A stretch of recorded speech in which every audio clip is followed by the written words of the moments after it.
Of stories. And tonight, like Sandra said, he is speaking out of the storytelling manual. The touching story. He makes us cry. I swear. And he hopes you enjoy his story. Again, Sarah had a good life. Please welcome Marvin Corea.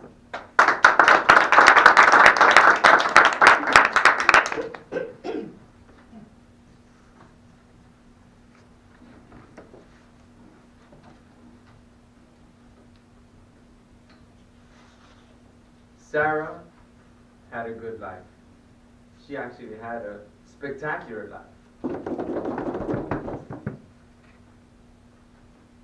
A number of years ago, she was 5 years old and enjoying life with her parents, mom and dad at home. She liked to go to kindergarten as well.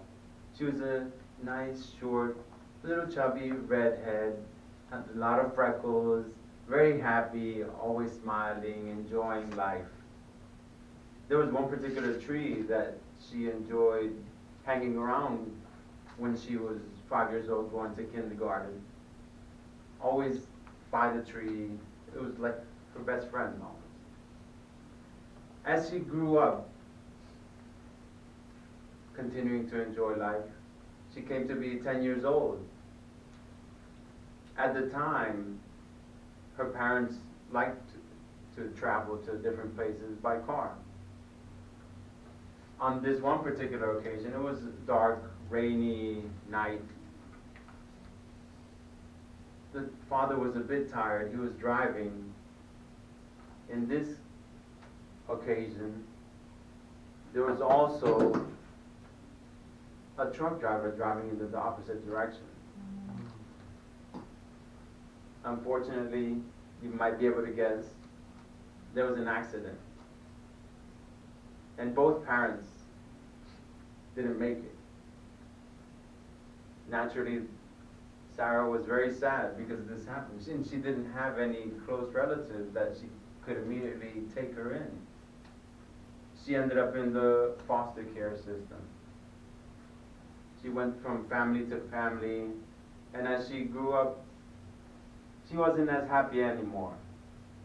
She grew a little bit bigger, a little bit heavier, and oftentimes as she was growing up, she was teased on occasion.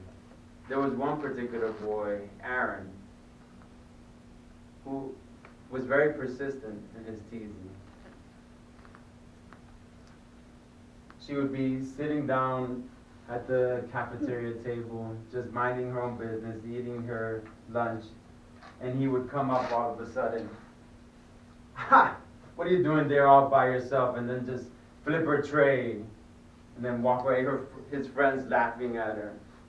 She would just sit there doing nothing because she didn't have anyone else that could support her, no friends really.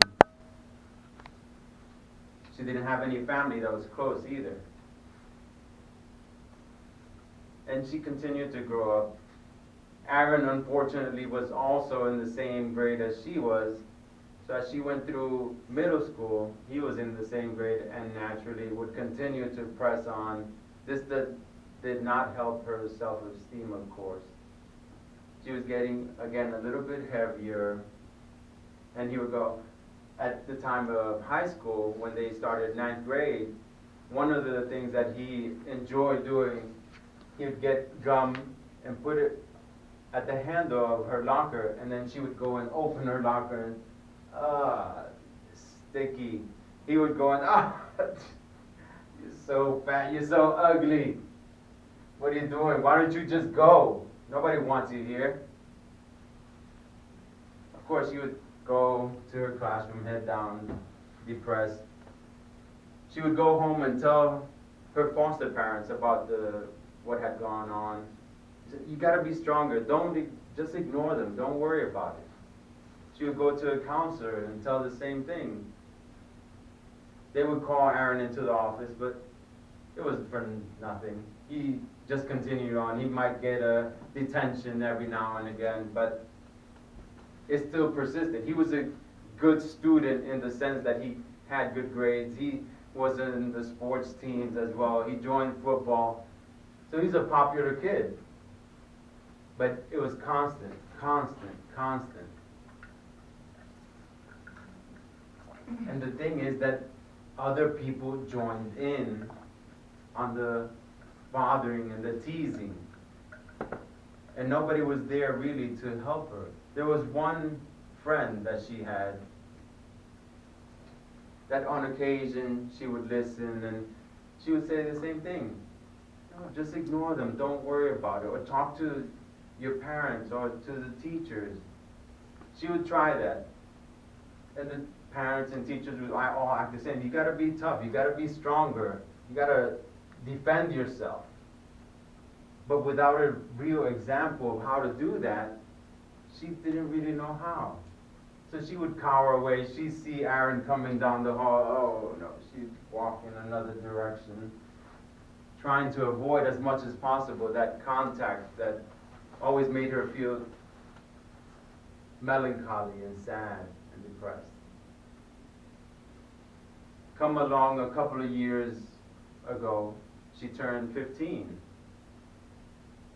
It was time when there was a school dance, and Aaron had the bright idea, oh, let me go ask Sarah to the dance. He went along, and she was very suspicious at the time that he was coming towards her and maybe asked about this dance. And she was, sure, I'd go to the dance with you, not knowing that something might be amiss. She went to the dance. Unfortunately, at the dance, she was stood up and made fun of to no end. For her, it was very heartbreaking in the sense that she was tricked into this situation and now left all alone by herself. After the dance, she ended up missing for a couple of days. Just after the second day, the foster parents called the police to see what was going on. Nobody could find her. They ended up looking at her old playground and seeing the old tree where she used to visit often. And there she was, hanging around the tree. But in this sense, she actually hung herself from that tree a couple of days after that dance. She couldn't deal with that sorrow, that heartbreak that she had, thinking that she had a friend, but she didn't. Now, I'm sure you can be very sorry for Sarah and angry at Aaron. It's natural for us to be that way. But you have to look inside yourself and see that there's a piece of Aaron and a piece of Sarah within us all. And understand that we have to have that consciousness that if we have that Aaron that wants to come out of us, know that Sarah is there also, and don't be that Aaron towards that Sarah. Be that somewhere in the middle where you can help and benefit others. And learn from Sarah. She had a spectacular life. She had a good life. Madam Chair.